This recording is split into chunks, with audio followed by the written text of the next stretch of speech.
She called the police. Standard procedure. Calm. Detailed. The same energy you'd use to report a noise complaint. Someone stole her garden gnomes. Point 3 of them. Her grandmother's. The police arrived 47 minutes late. Someone else arrived first, at 11:23 p.m., in a suit, with her gnomes and flowers. Now, most love stories start with a meet cute, a coffee shop. A coincidence.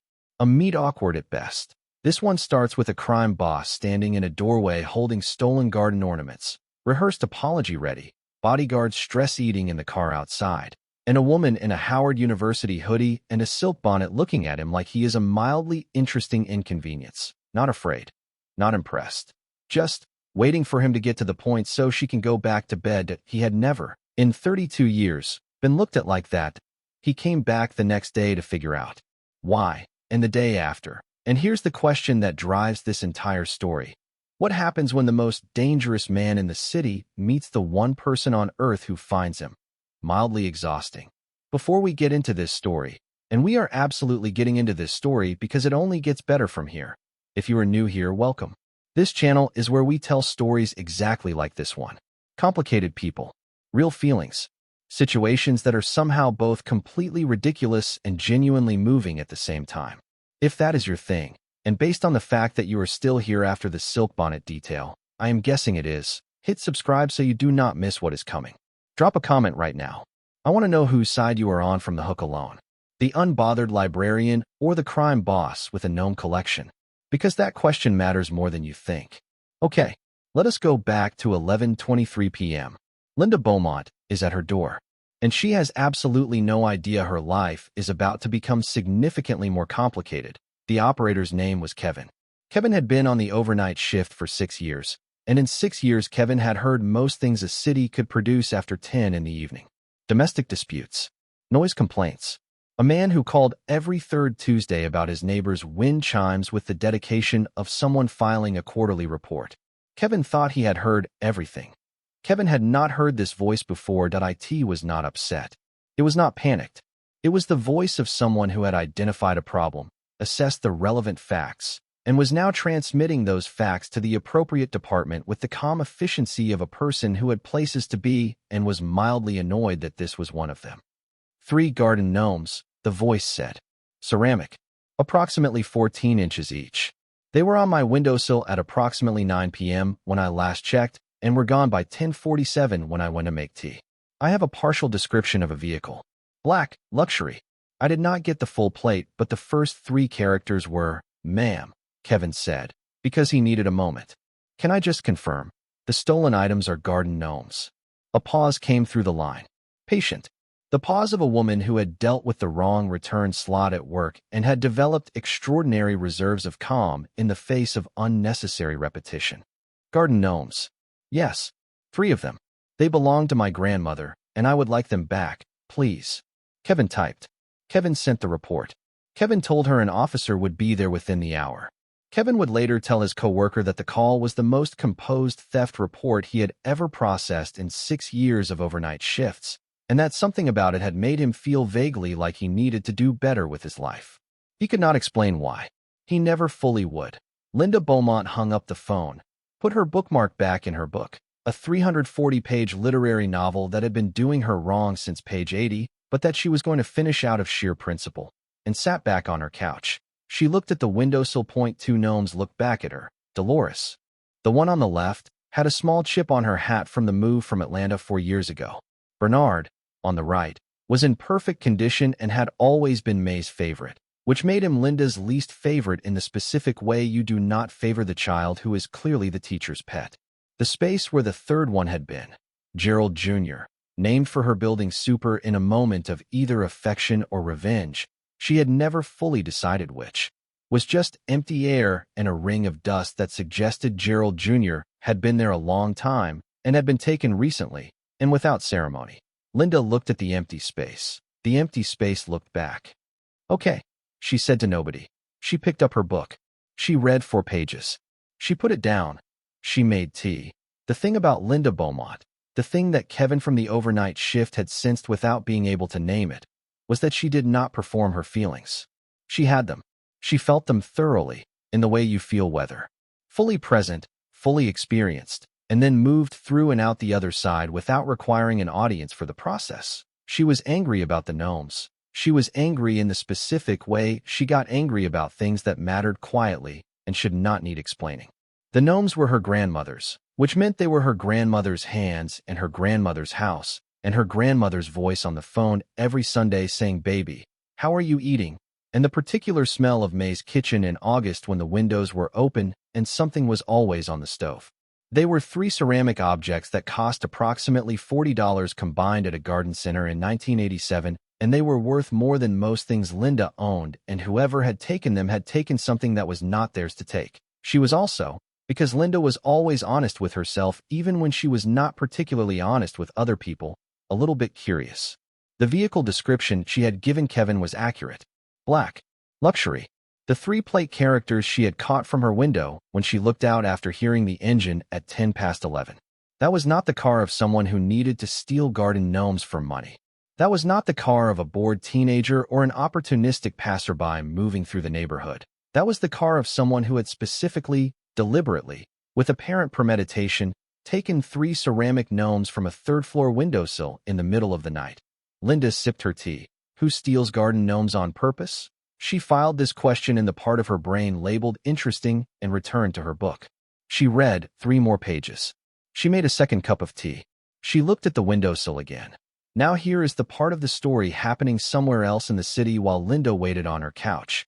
Because every story has 2 sides, and the second side of this one was, if anything, more illuminating than the first. At Jae-won Oh's office was the kind of room that had learned to be quiet when he entered it. Not because anyone told it to. Just because rooms absorbed the people who spent the most time in them, and Jae-won Oh was a man who operated in controlled, precise, measured silence the way other people breathed. Clean lines. No clutter. Everything in its place. Every outcome mapped 3 moves ahead. He had built an empire not because he was ruthless, though he was, and not because he was brilliant, though he was that too, but because he was the kind of man who decided something was going to happen and then made absolutely certain that it did. That Young-soo had worked for him for 6 years. Young-soo had seen him handle situations that would make most men reconsider their career choices with the calm efficiency of someone filing expense reports. Young-soo had, in 6 years, learned to read the specific architecture of bad news by whether his boss's pen was moving or still. Tonight the pen was very still. Young-soo entered with the face he made when news was technically manageable, but also genuinely, specifically absurd. "Boss," Young-soo said carefully. The gnome lady called the police. The silence that followed was not the comfortable kind. It was the kind of silence that happens when a man who has spent 15 years making sure nothing surprises him is, in fact, surprised. Jae-won set his pen down with great deliberateness. He looked at Young-soo. Young-soo, to his considerable credit, maintained eye contact. "She has a description of the car," Young-soo added. "Now, here is where the story requires a small piece of context that Jae-won Oh would very much prefer not to be providing. In his apartment, his aggressively minimal, photographless, no evidence of human living here apartment, there was one shelf, one corner, one collection he had never once shown anyone, never once discussed, never once acknowledged in any setting that could be called social or professional. His therapist, who he saw under a false name on alternating Wednesdays, had many thoughts about this shelf. His crew had unofficial agreements not to reference it. The shelf held 11 garden gnomes, that he found them comforting. He could not explain it. He had stopped trying. This was, professionally speaking, the most undelegatable crisis of his career. That he stood up. He straightened his jacket. He picked up the 3 gnomes that had been sitting on his desk since 10:30 that evening. His most recent acquisitions, the ones he had taken from the 3rd-floor windowsill of a building he had been surveilling for entirely unrelated reasons and had simply noticed, sitting there in the lamplight, small and round-faced and uncomplicated in a way that nothing else in his life was. "Get the car," he said. That he stopped at the only 24-hour florist in the city. The florist's face communicated clearly that she had seen many things at 11 in the evening, but not this particular combination of man and urgency and garden gnomes. Jae-won placed his black card on the counter and said, "Make it look like an apology," and the florist, being a professional, did exactly that. He rehearsed the apology in the card. Young-soo would later say it sounded like a press release. The bodyguards in the SUV were, by this point, handling the situation with the resigned professionalism of men who had signed up for something considerably more dignified than this, and were choosing, wisely, not to say so out loud. The one in the passenger seat had already finished his gas station sandwich. The one driving was looking at his phone with the expression of a man who has many questions and zero interest in having them answered. Jae-won got out of the car with his gnomes and his architectural apology flowers and walked to the entrance of Linda Beaumont's building. And it was precisely here, in the lobby of a mid-range apartment building at 11:22 p.m. on a Tuesday, that he had the first small premonition that this was not going to go the way he had planned it. He knocked anyway. The door opened. Here's what he saw. A woman, 20-something, black, natural hair wrapped up in a blue silk bonnet, the kind worn by someone who had been intending to go to bed and had been interrupted by circumstances outside her control and had not adjusted her appearance for those circumstances because those circumstances did not warrant adjustment. She was wearing an oversized Howard University hoodie, faded at the cuffs, that had clearly been in her life long enough to become furniture.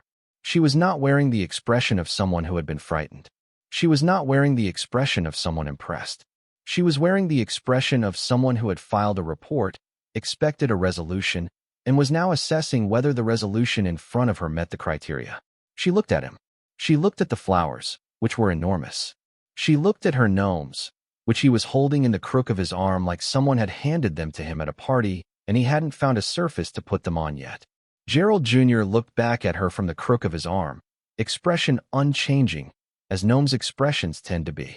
"You have until the cops get here," she said. He began his apology. He had prepared it carefully. It covered the circumstances, the oversight, the regret, the intent to make restitution, the assurance that this would not happen again. It was, Young Soo had agreed, thorough. She turned Gerald Jr. over to check the base for the hairline crack that had been there since 2 years ago. He was mid-sentence when he realized she had not looked at him once. He stopped talking. Linda set Gerald Jr. back on the windowsill. She picked up Dolores. She checked Dolores's hat where the old chip was. She set Dolores down. She picked up Bernard and looked at him for a moment. May's favorite, always in perfect condition, and set him back on the windowsill with a small exhale that communicated the specific relief of a person confirming that something important is undamaged. Then she looked up. He was staring at her with an expression she would later describe to Kezia as a man watching the laws of physics get revised in real time. Like someone had spent 32 years operating under a specific set of assumptions about how the world worked and was only now, in this doorway, processing that those assumptions had been someone else's entirely. "You are not listening," he said. "I am checking my gnomes," she said. "I am apologizing. I heard you. Circumstances. Oversight. You are sorry." She looked at Bernard one more time, as a formality. "Are you finished?" The silence that fell was not an uncomfortable one. It was simply a silence. Uncomfortable silences require at least one party to be uncomfortable, and Linda Beaumont had made a studied peace with quiet over 4 years of living alone, and this particular quiet, while unusual in its origins, did not trouble her in the slightest. Jae-won Oh, to his profound and visible bewilderment, found that it did not trouble him either. This troubled him considerably more than the silence itself. He tried, twice, to recover the register he normally operated in. The low, settled authority that made rooms quiet, and people cooperative and outcomes arranged themselves in the direction he preferred. The first time, she told him to keep his voice down because her neighbor Ms. Patterson was 73 years old and a light sleeper, and it was nearly midnight. The second time, she handed him her second cup of tea, the one she had made for herself and not yet touched, and said, "Sit down. You are letting the cold air in exactly the tone she used when a patron was hovering near the reference desk and had not yet decided whether to ask for help, but was committing to the hovering regardless. He sat down. He sat down at the kitchen table of a woman he had never met, in an apartment he had never been in, holding a cup of tea he had not asked for, looking at 3 garden gnomes now restored to their windowsill, wearing a suit that cost more than her monthly rent, and he could not, for the first time in a very long time, identify a single strategic move available to him. He was running calculations, and the calculations were producing nothing. He was looking for angles, and the room had none. He was, in the technical sense, completely at a loss. Linda sat across from him, tucked one leg under herself in the way that suggested she had fully settled in for however long this was going to take, and looked at him with the focused, unhurried attention of someone who read 400-page books for pleasure and did not skim the difficult parts. "So," she said, "why garden gnomes?" He looked at her.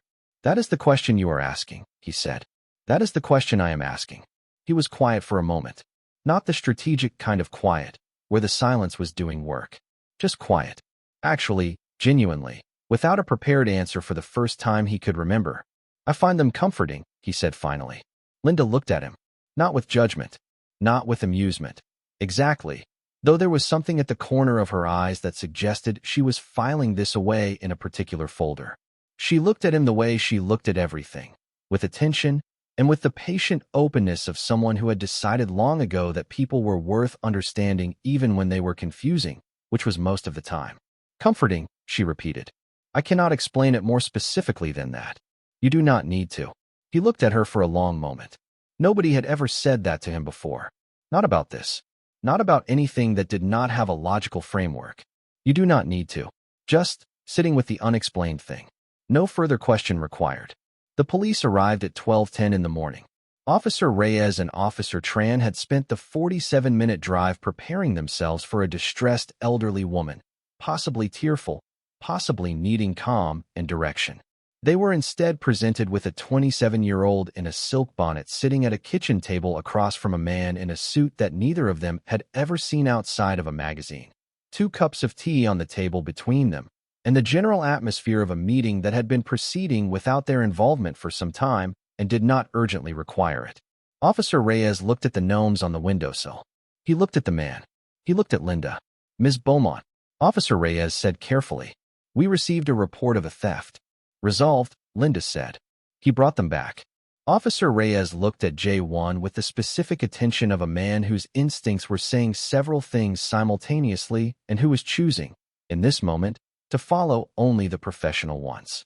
Jae-won looked at Officer Reyes with the particular quality of focus that made people remember prior commitments they had forgotten they had. Officer Reyes looked at Linda. "Would you like to press charges?" Linda considered this with the thoroughness she applied to most decisions. She considered the paperwork. She considered the time. She looked at Jae-won, who was looking at the table with the expression of a man who had just spent 47 minutes being asked questions he had no prepared answers to and had answered them all, haltingly, in words that surprised him on the way out. "No," she said. "I have work in the morning." He left at 1 in the morning. The SUV was still there. The bodyguard in the passenger seat had fallen asleep with his mouth open. The one driving looked up from his phone with an expression of deep professional neutrality that communicated a great deal without saying any of it. Jae-won got in the car. Nobody said anything. He looked out the window as the car pulled away from the curb. 3rd floor, 2nd window from the left. The light was still on. He could see, just barely, the silhouette of 3 gnomes on a windowsill, small and round and restored to their place. He thought about her question. Why garden gnomes? He thought about the 11 on his shelf at home, in the corner of the apartment that had no photographs, no clutter, nothing that announced a person lived there except for that one shelf he showed nobody. He thought about the way he had answered her, not with strategy, not with the careful framing he used for everything else, but in the actual words for the actual thing. Because that was what she had created, somehow, in the 47 minutes between the police call and the police arrival. In a kitchen with 2 cups of tea and 3 gnomes on a windowsill and a silence that never once felt like a threat. He thought about "you look tired. Are you drinking enough water?" delivered in the same matter-of-fact tone as every other observation she had made that evening, like it was simply a thing she had noticed and could see no reason not to say. He could not remember the last time someone had asked him that. He could not remember the last time anyone had said anything to him that was not arranged, in some way, around what he was rather than who. The car turned onto the main road. The light in her window disappeared behind the building's corner. Jae-won. That was what she had called him. Not Mr. O.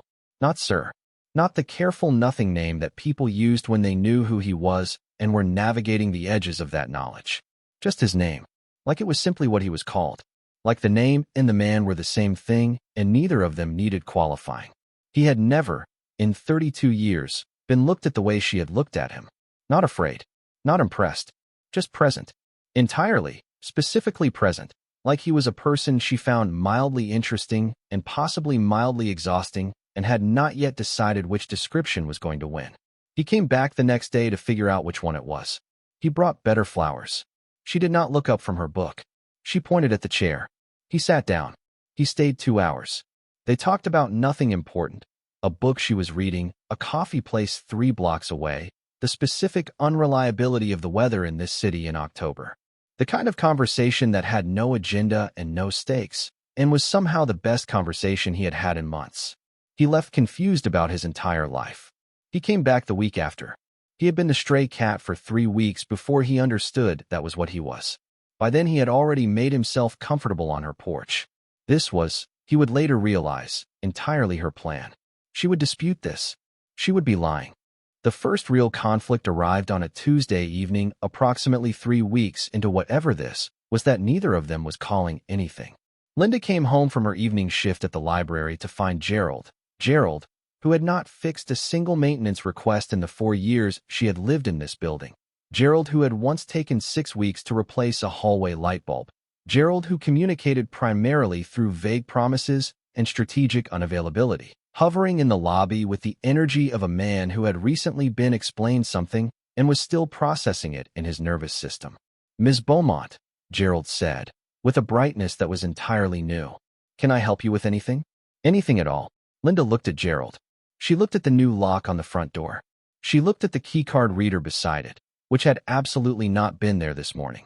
She looked up at the corner of the lobby ceiling where a small, discreet camera was pointed at the entrance with the confidence of a camera that had been professionally installed by someone who knew what they were doing. She took out her phone. "Did you bribe my super?" she said, when he picked up. A pause. The kind of pause that was not confused about the question, just deciding how to answer it. "I had a conversation with Gerald. Jae-won. He seemed motivated to do better." "What did you say to him?" "I complimented his work ethic and outlined a vision for his future." Gerald looked like he had seen a ghost when I walked in. Gerald has a renewed sense of professional purpose. Linda stood in her lobby, keycard in hand, looking at Gerald, who was nodding with the fervent agreement of a man who had indeed been outlined a vision and was committed to living inside it.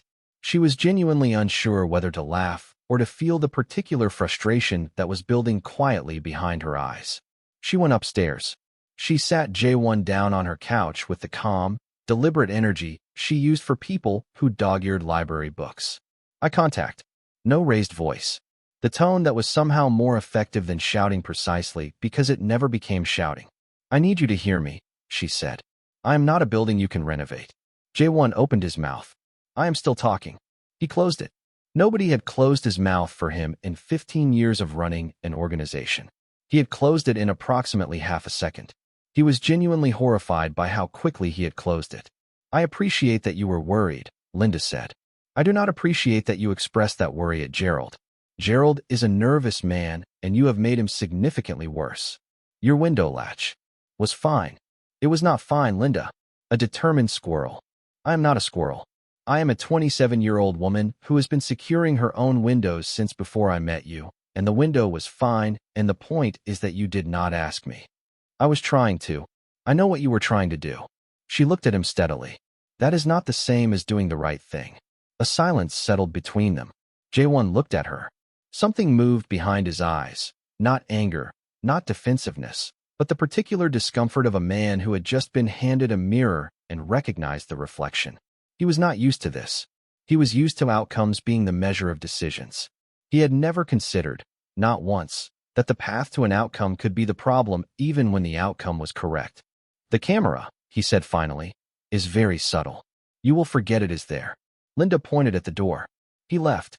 She stood in her hallway for a moment after the door closed. Then she walked to the lobby, used the new keycard, felt how smoothly it worked, and stood there for a beat longer than necessary. She went upstairs. She did not text him. She told nobody. The next morning, Gerald sent a fruit basket to her door with a handwritten note that said, in capital letters, "Please do not tell him I did this wrong." Linda did not know what he had done wrong. She was genuinely afraid to ask. The second conflict arrived the following month and was, if anything, louder. Linda's book club was sacred. For people. Her living room. Cheap wine. A rotating book selection that everyone took very seriously and argued about with the focused passion of people who had strong opinions and a safe space to deploy them. It was her favorite night of the month without exception. Jae-won showed up because he was dropping something off and the door was open. He stood in the doorway. Linda, against every available instinct, said, "Fine, sit down. We are discussing the ending." The book was a romance novel. Popular, widely loved, with a male lead that Danielle and Kezia had spent 45 minutes defending with the passion of people who had personal stakes in his fictional emotional journey. Jae-won picked up the back cover. He read it in approximately 45 seconds. He set it down with the expression of a man who had findings. "He is reactive," Jae-won said. "He has no strategy." He spent 3 chapters waiting for her to notice him instead of simply making his intentions known. Danielle set down her wine glass with a slowness that communicated many things, none of them positive. "He is romantic," Danielle said. "He is inefficient," Jae-won said. "He leaves her flowers anonymously for an entire year." Anonymous flowers for a year are not romance. That is a failure to commit to a position. The room erupted.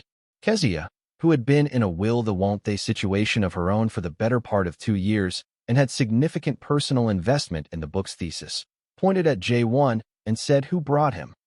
"Nobody brought me. He just appeared," Linda said, refilling her wine with the energy of a woman who had chosen not to intervene in a natural disaster and was at peace with that choice. Jae-won was undeterred. The female lead also makes consistently poor decisions. She had all available information in Chapter 7 and chose to feel her feelings instead of acting on what she knew. That is a structural problem with the narrative. "That is the entire point of the book," Danielle said. "Then the book has a flawed thesis. Get him out." Linda was laughing now, silently, into her wine glass, her shoulders shaking with the effort of keeping it contained. She was not helping. She was actively not helping and feeling no guilt about this. Jae-won looked at her. "You agree with me?" "I absolutely do not." Chapter 7. When she didn't say anything. "You made the face." "What face?" "The face you make when someone returns a book to the wrong slot." Quiet disappointment. Resigned but present. The entire book club turned to look at Linda. Kezia narrowed her eyes. "How does he know your faces?" There was a silence of a different kind. Not hostile, just very specific. Linda pointed at the door. "Leave. I have not finished my." "Take the wine." "Leave." He left with the wine. Kezia watched him go and then turned back to Linda with an expression that was a question and a statement simultaneously. Linda refilled her glass and moved the conversation back to the book with the practiced efficiency of a woman who knew exactly what she was redirecting away from and had decided, for tonight at least, to redirect. At 11 that night her phone lit up. She should have said something in Chapter 7. Linda stared at the ceiling for a moment. "Good night, Jae-won." "I am right, though." She turned her phone over. 3 minutes passed. The anonymous flowers were also excessive. 11 gnomes is different. She sat up. "That is completely different, and you know it." He sent a single period. She could feel him smiling through it. She stared at the phone for a long time. She was smiling too, and she was not happy about it, and she went to sleep eventually and did not address any of this in the morning. The third conflict happened in a grocery store on a Wednesday afternoon and lasted 20 minutes and was, objectively, about soup. They ran into each other in the soup aisle. His cart was a meal prep spreadsheet, precise, portioned, nothing spontaneous. Hers looked like someone had sent a golden retriever to the store with a debit card. Snacks. Ingredients for 3 different things she might or might not make. A candle that had been on sale. A book from the discount bin. 2 of the same yogurt because she had been unable to decide between them and had resolved this by buying both. "Hey," said Linda. "Why do you have a candle?" said Jae-won. "It was on sale." "You came for groceries." "And I found a candle."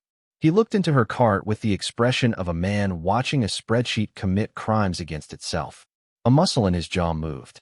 She found this extremely funny and did nothing to help him. Linda picked up a can of soup. Jae-won looked at it. "That brand uses too much sodium," he said. Unprompted. With conviction. "I like sodium." "Nobody likes sodium. They are addicted to sodium." "There is an important difference." Jae-won. "I am buying soup. I am not filing a tax return. There is a better option 2 shelves down." "I did not ask." He had already reached past her, retrieved the other soup, and was holding it out with the expression of someone presenting a business proposition they considered reasonable. She looked at the soup. She looked at him. "I am taking the first one," she said. "Linda, because now it is personal." She put both soups in her cart. He stared at the cart, then at her, then back at the cart. "You are buying bad soup out of spite. I am buying soup I enjoy and also a soup that you recommended, because I am an adult who can do both, and neither of these decisions require your input, your concern, or your—" She gestured at all of him, the suit, the composure, the general architecture of his presence, whatever this is. What followed was a 20-minute conversation that covered sodium intake as a cultural phenomenon, the philosophy of grocery shopping as self-expression, whether efficiency was a virtue or simply anxiety in a suit, Linda's framing, delivered pleasantly, and whether impulse purchases represented small joys or decision fatigue, Jae-won's framing, delivered with the seriousness of someone who had thought about this. Somewhere in the middle of it, Linda mentioned her grandmother's sweet potato soup recipe. Jae-won asked one question about it, then another, then a third, and she looked at him sideways because 3 questions about a soup recipe was a specific level of interest she had not expected. An elderly woman squeezed past them to reach the broth, looked at the two of them standing in the soup aisle, and said, "Just date already, good Lord," without slowing down. She was already at the end of the aisle before either of them could respond. They both started talking at the same time. Neither of them said the thing they were avoiding saying. They checked out separately. Linda got home. She unpacked her bags. She reached into the last one and found that the high-sodium soup had been replaced with the better one, swapped somewhere between the soup aisle and the car in a sleight of hand she had not noticed him performing. She stood in her kitchen holding it. She texted him one word, just his name. He responded, "Enjoy your soup." She stood there for another moment. She could not decide whether to laugh or to throw it. She ate it. It was genuinely better. She told nobody. Not Danielle. Not Kezia. Not May. The soup and its implications stayed inside her kitchen, and she moved the empty can to the recycling with the deliberate neutrality of someone closing a document they were not ready to deal with yet. The fourth conflict was quieter than the others and did more damage than all of them combined, though not in the way damage usually worked. They were at a coffee shop, one of those places with exposed brick and music that was trying very hard, the kind Linda usually avoided and had been persuaded into by the fact that it was close to the library, and she had 40 minutes before her next shift. They had been there 20 minutes when a man appeared at Jae-won's shoulder, not sitting down, not asking, just appearing with the specific quality of someone who brought news that required standing up for. The conversation that followed was coded and brief. Jae-won's face did something she had not seen it do before. It went very still, the way surfaces go still before something heavy is placed on them. His voice dropped, not for effect, not the way he sometimes dropped it when he was being performed and she had to call him on it, but genuinely, a different register, controlled and cold, and completely certain. He said 4 sentences. The man nodded twice. The man left quickly. The silence after was a different kind of silence. Jae-won turned back to her. He shifted back into himself, the self she knew, but there was a residue of the other version still visible at the edges, like he had not quite finished changing back. "You should know," he said, his voice dropping that full octave, "that my world is—" "Okay, wait," Linda said. He stopped. "Are you about to do a thing?" "What thing?" The voice. "You just dropped your voice a full octave." "Linda, you are doing the thing where you try to seem very dangerous, so I will take you seriously." A pause. "I am dangerous. I know that." Then, "But you are also the man who, 20 minutes ago, sent back a latte because it was architecturally wrong. So, the foam ratio was genuinely." Jae-won. She set down her cup. She looked at him directly, with the full, unhurried attention she gave things that mattered. "I am listening. Talk to me like a person." He sat back. He looked at her. Something shifted in the space behind his eyes, frustration at the surface, and underneath the frustration, something that did not have a name yet, but was moving in the direction of one. "You are," he said quietly, "the most annoying person I have ever met." "And yet," she said. A beat passed. "And yet," he repeated, quieter, as if he had not entirely meant to say it out loud. What followed was the most honest thing he had attempted in a very long time. He tried to explain his world, the exposure, the danger, what it meant for anyone who got close to him, what closeness would cost in his specific circumstances. He was terrible at it in a way that was painful to witness. The words came out formal and stilted, like a language he had studied but never spoken aloud, rehearsed in theory but unexercised in practice. He kept stopping and restarting.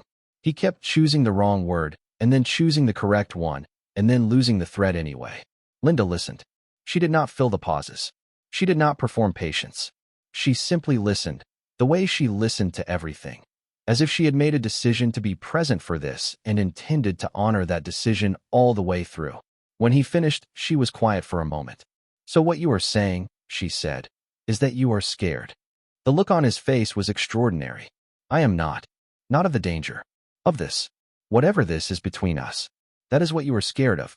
I am explaining a practical. Jae-won." He stopped. She picked up her coffee. She held it in both hands and looked at him over the rim with the particular expression she had when she was about to say something that was going to be true and was going to land. "I am a librarian," she said.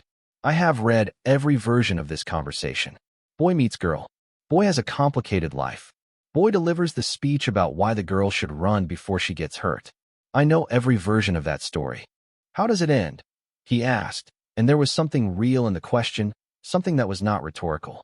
She took a sip. "Depends entirely on whether the boy stops performing and starts talking." He was quiet for a very long time. The coffee shop moved around them. The espresso machine. The music that was trying too hard. Two students at the corner table having an argument about something they were both wrong about.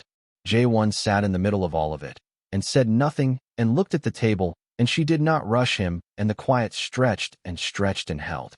"The foam," he said finally, "was genuinely wrong. Catastrophically wrong," she agreed. They sat there a while longer. He did not finish the speech. He did not complete the warning.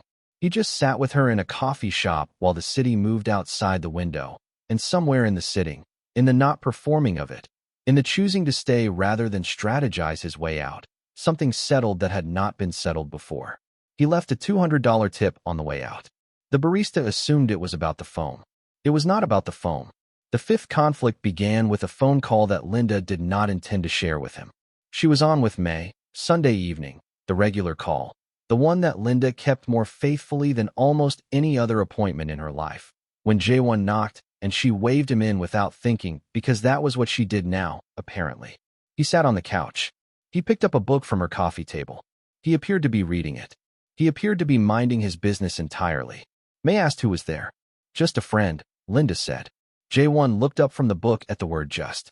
He did not say anything. He just looked up, briefly, with an expression she did not have time to fully read before she was looking away. "Put him on," May said. "Grandma. Put him on." Linda held the phone out toward Jae-won with a look on her face that communicated two things simultaneously. "I am genuinely sorry, and I am also a small amount entertained by this." He looked at the phone. He looked at her.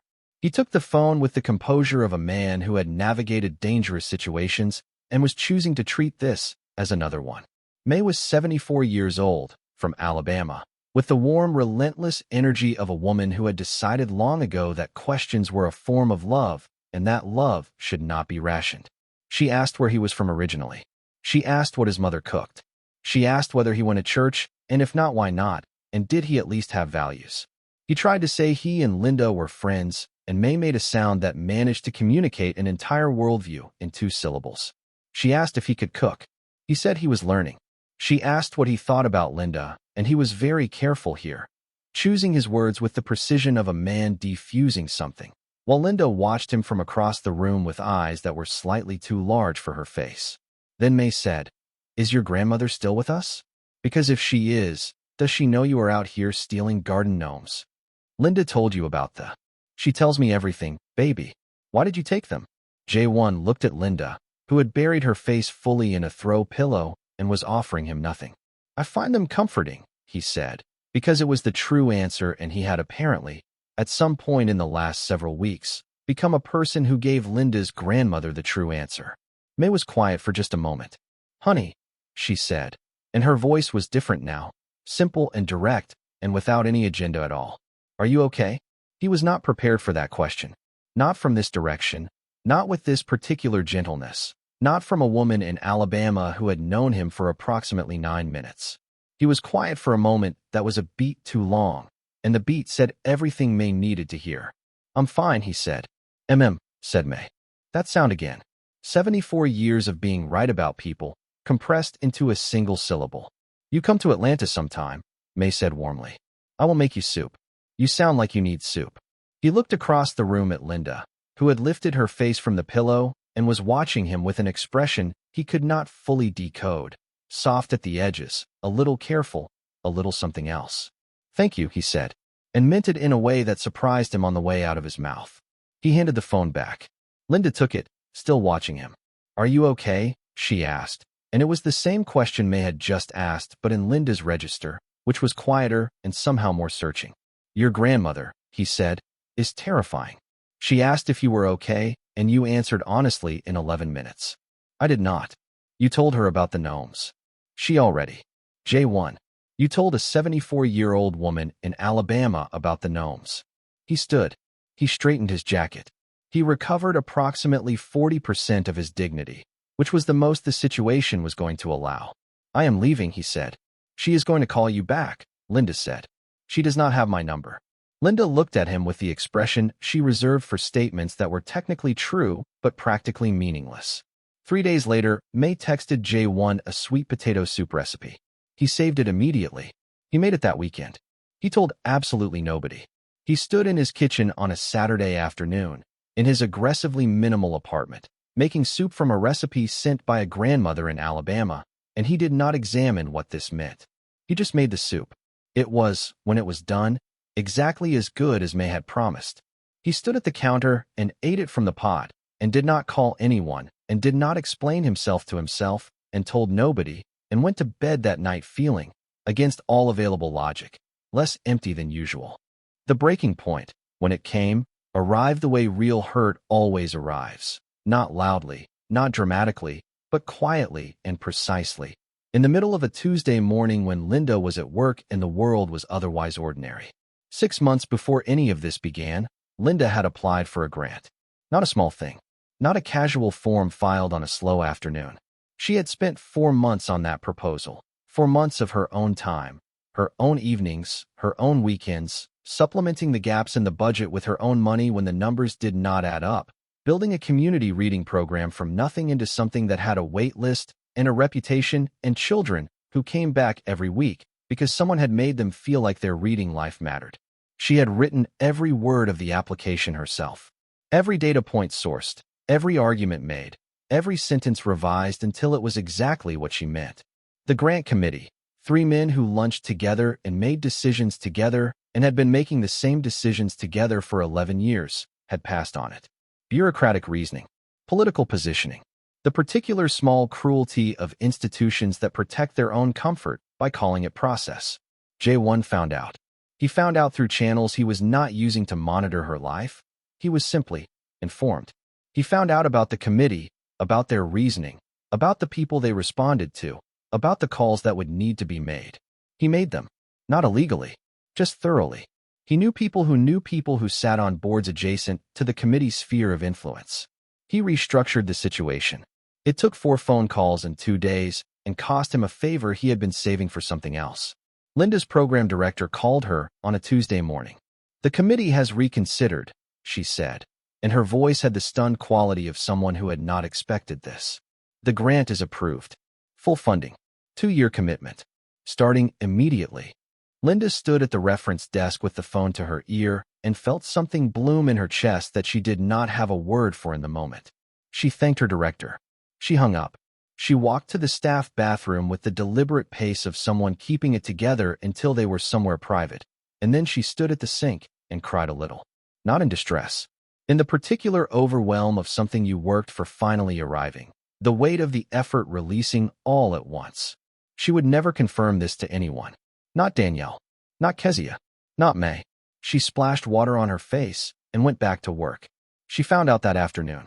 Kezia, who moved in circles adjacent to city administration, heard something. She told Danielle. Danielle, who had been developing opinions about Jae-won for some time and had been waiting for an appropriate moment to have them. told Linda everything in one long, unbroken sentence over the phone. Linda sat very still for a long time. Not the performing kind of still. The real kind. The kind that happens when something true lands and needs to be held before it becomes words. She called him. He answered on the second ring, and his voice when he said her name had something careful in it, like he already knew what was coming. "Don't," she said. A pause. "You were going to lose the program. Don't tell me what I was going to lose. The committee was never going to." Jae-won. Her voice was quiet. The quietest it ever got was when it mattered most. "I worked on that proposal for 4 months. 4 months of my own time. My own research. I wrote every single word of it. It was mine. I know. And you took it. I got you the funding. You took the win from me." A beat of silence that felt like a room changing shape. "I did not ask you. I did not need you to. And you did it anyway because that is what you do. You handle things, and you do not ask, and you believe that because the outcome is good the method does not matter, and you are wrong. You are wrong about that." The silence on the line was different from their usual silences. Heavier. The weight of something that could not be unsaid settling between them.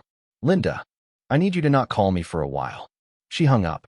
In his office, Jae-won set the phone on his desk and sat with the specific quality of stillness that was not composed but had nowhere else to go.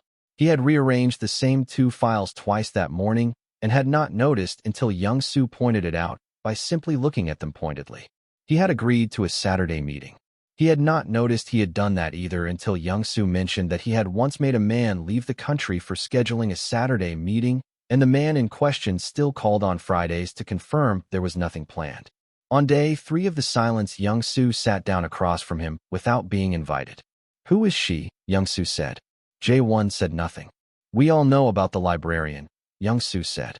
"You came back from her apartment at 1 in the morning looking like someone had explained something to you in a language you did not know you spoke. Gerald talked.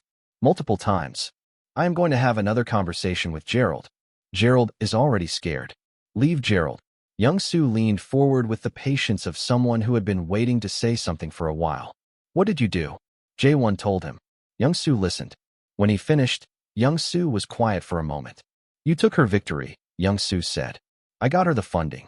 "You protected yourself," Young-soo said. "Simply. Without cruelty. You could not control whether she was going to lose something. So you controlled the outcome. You made her win about your discomfort." The silence this time landed differently. It landed like the truth tends to land when you have been sitting next to it without looking at it. "I have worked for you for 6 years, Young-soo said, standing. "In 6 years you have never once made a wrong strategic decision." He paused at the door. This was not a strategic decision. He left. Jae-won sat alone in his clean, empty office and thought about Linda in her kitchen at 1 in the morning making tea for a man who had stolen her grandmother's gnomes. He thought about the way she had asked him why garden gnomes with genuine curiosity and no judgment. He thought about her voice on the phone that afternoon, not angry the way people were angry when they wanted to wound. Angry the way people were angry when something they had built and earned was treated like a variable in someone else's equation. "I wrote every word of it. It was mine."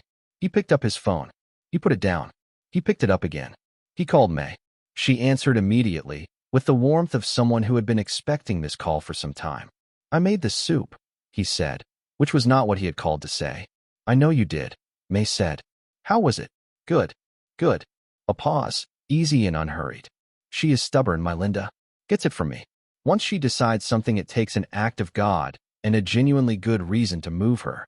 "I know. Do you have a good reason?" A long silence. Outside his window the city was doing what it did, indifferent and continuous. "I am trying to find the words." "Baby," May said, with the unhurried certainty of someone who had been right about people for 74 years. "The words are not the problem. You know exactly what you want to say. You are just scared it will not be enough." He said nothing, because she was correct, and saying so felt like the kind of thing that could only be done once, and he was not ready to do it yet.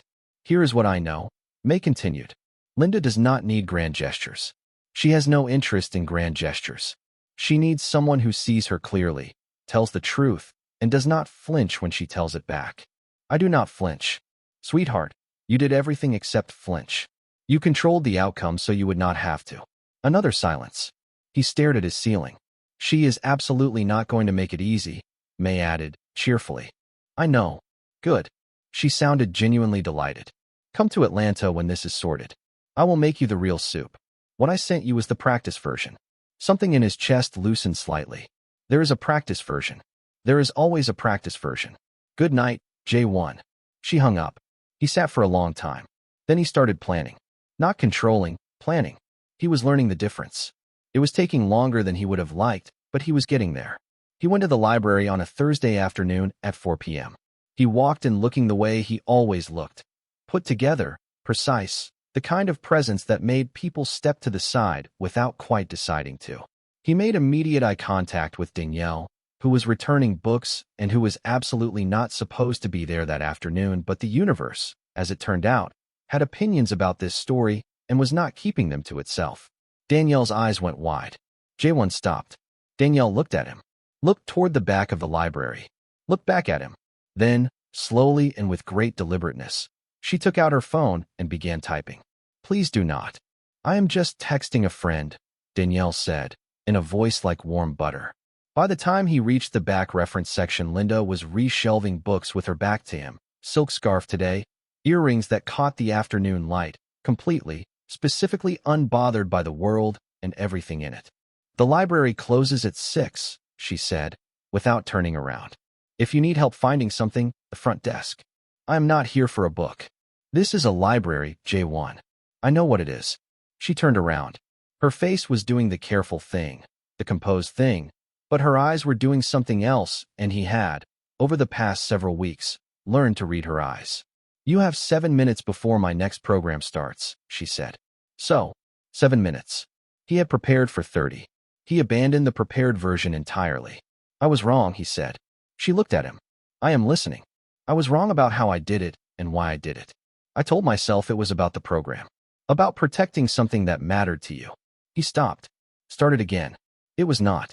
It was about me not being able to sit with the possibility of you losing something when I could not stop it. I could not control the outcome, so I controlled it. And I made your win about my discomfort. That was wrong. The library was very quiet. From the periodicals section came the sound of a magazine page turning, slowly and unconvincingly. That is actually a good apology, Linda said. I practiced. I can tell. How many times? Young Soo made me do it until it stopped sounding like a press release.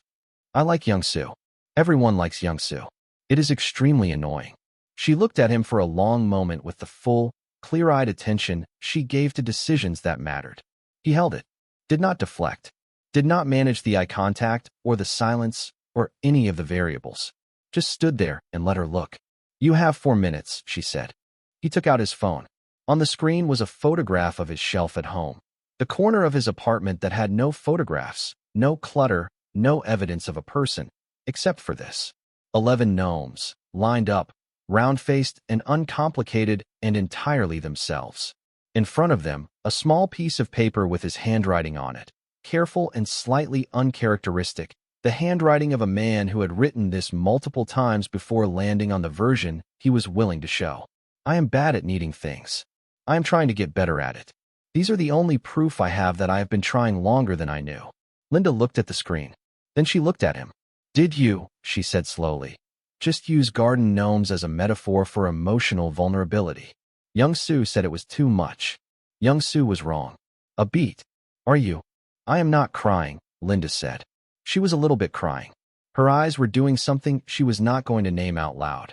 It is very dry in here. Gerald is supposed to fix the humidity system in this building is. If you tell me you have already looked into the humidity system, I will. I did not fix the humidity system. Good. A pause. I looked into it. Jae-won. I did not do anything. From the periodicals section, a magazine hit the floor. Neither of them looked over. Linda took a breath. When she looked at him again, the smile was fully there. The real one. The one she did not manage. The one that arrived without announcement and did something entirely unreasonable to his composure.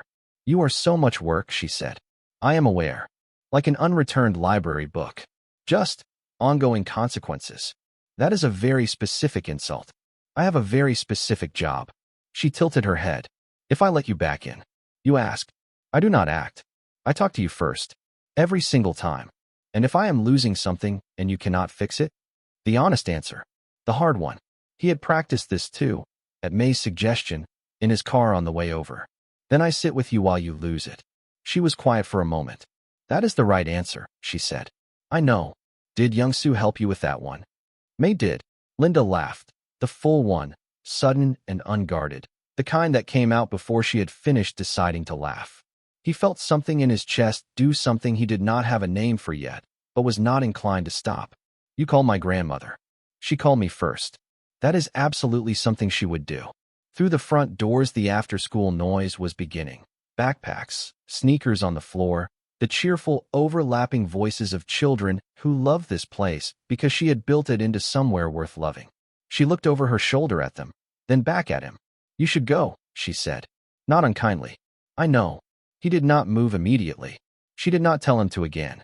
There is a Thai place, she said, as if this were simply a thought she was having and not a decision she was extending to him. 3 blocks that direction. They have a soup. Not as good as May's, but genuinely decent. I know the place. Saturday. Still to the middle distance, slightly past his shoulder. 7 o'clock. I will be there at 6:45. If you arrive at 6:45, I will leave at 6:50. 7 o'clock, he said. Exactly. She looked at him directly. Do not make me regret it. I will not. And Jae-won. Yes. Bring the photo. Of the shelf. I want to see all 11. Something happened to his face that Young-soo would, later, describe in detail to anyone at the organization who would listen. Not the controlled smile, not the dry humor smile, not the smile he used when he wanted someone to feel at ease. This was different. This was the kind of smile that had not been rehearsed or deployed or managed in any way, the kind that arrived without permission, startling to both of them. Okay, he said. He left. At 7 p.m. exactly on Saturday, Jae-won Oh walked into a Thai restaurant 3 blocks from a library he had no strategic reason to be familiar with. No security sweep had been conducted. No reservation had been made under a false name. He had not sent anyone ahead. He was wearing a jacket that Linda would later describe to Kezia in more detail than she would admit to, and he was simply there, at 7 o'clock, like a person. Linda was already seated. She looked up when he walked in, and something in the way she looked. Open, easy, not the performed calm, but the real thing, the thing underneath the performance, made him pause for 1 second in the doorway before his feet remembered what they were doing. She noticed. You going to stand there, or? I am sitting down. Then sit down. He sat. The waiter came. They ordered. Linda stole a piece of his appetizer without asking, and he moved the plate closer to her without comment. And neither of them acknowledged this. And it was the most domestic 3 seconds of his adult life, and he was not unhappy about it. She showed him her phone. The reading program. First week of full funding. Children everywhere across the library floor, books open. The specific productive chaos of young people discovering that stories belong to them too. My win, she said. Not pointed. Just clear and clean and fully hers. Your win, he said. She put her phone away. He took out his. Showed her the photo of the shelf. 11 gnomes in a row, the handwritten note still in front of them. She looked at it for a long moment. You need a 12th, she said. He blinked. What? The collection is uneven. 11 is an odd number. 11 is literally in. You need a 12th, Jae-won. He looked at her. Are you offering to find me a gnome? My grandmother has doubles. She picked up the menu with the casual ease of someone closing a parenthesis. May already offered, actually. She told me last week. A pause settled. Different from the usual ones. She also told me what you talked about, Linda continued, not looking up from the menu. When you called her. Before the apology. The quietest pause. She said you sounded like someone who had been carrying something very heavy for a long time and kept calling it luggage. He said nothing. There was nothing to say to that. It was simply true and had been for longer than he had let himself know. Linda lowered the menu. She looked at him directly. The full unmanaged look. Nothing held back, nothing arranged. You can put some of it down, she said. You do not have to carry all of it. I do not know how to do that. I know. She picked the menu back up. That is what Saturdays are for. The soup arrived. It was not as good as May's.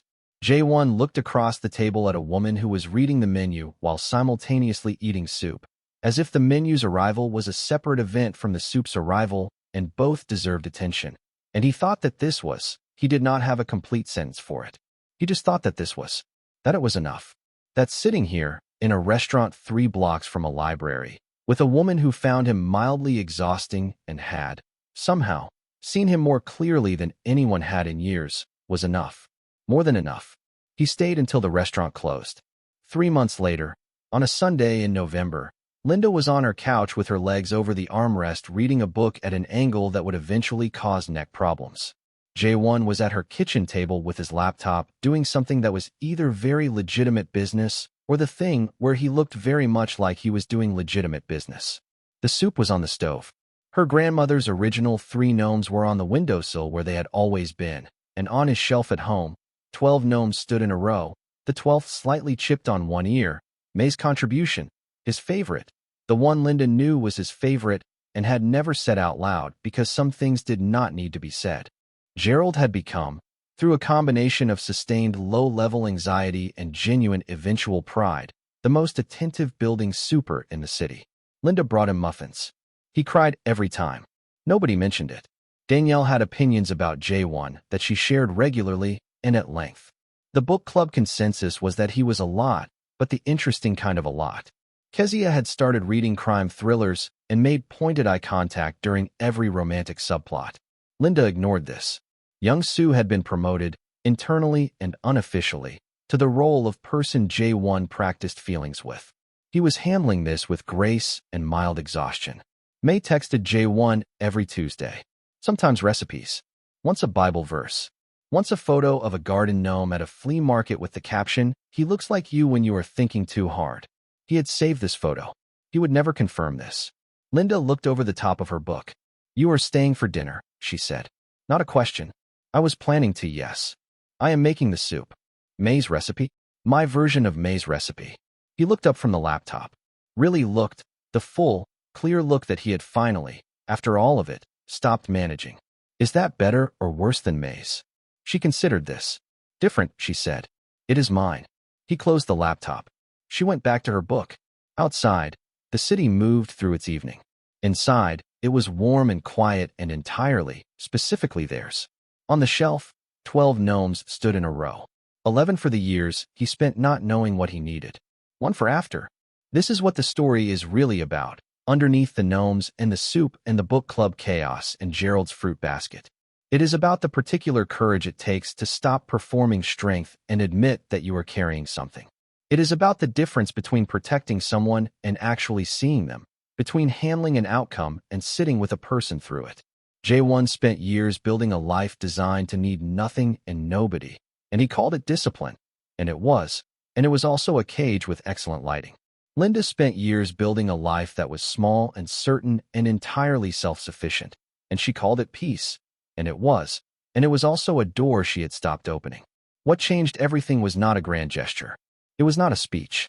It was a woman at her kitchen table at midnight asking a man she had just met if he was drinking enough water, with no agenda, no performance, nothing to gain.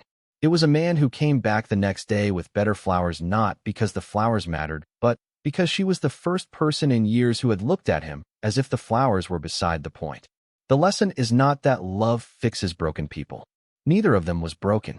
The lesson is that sometimes two people who are perfectly functional on their own discover that who they are together is truer than who they are apart.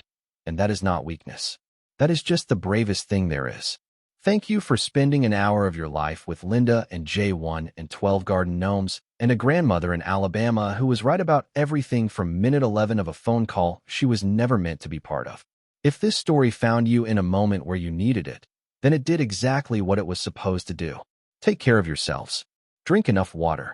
May would want you to.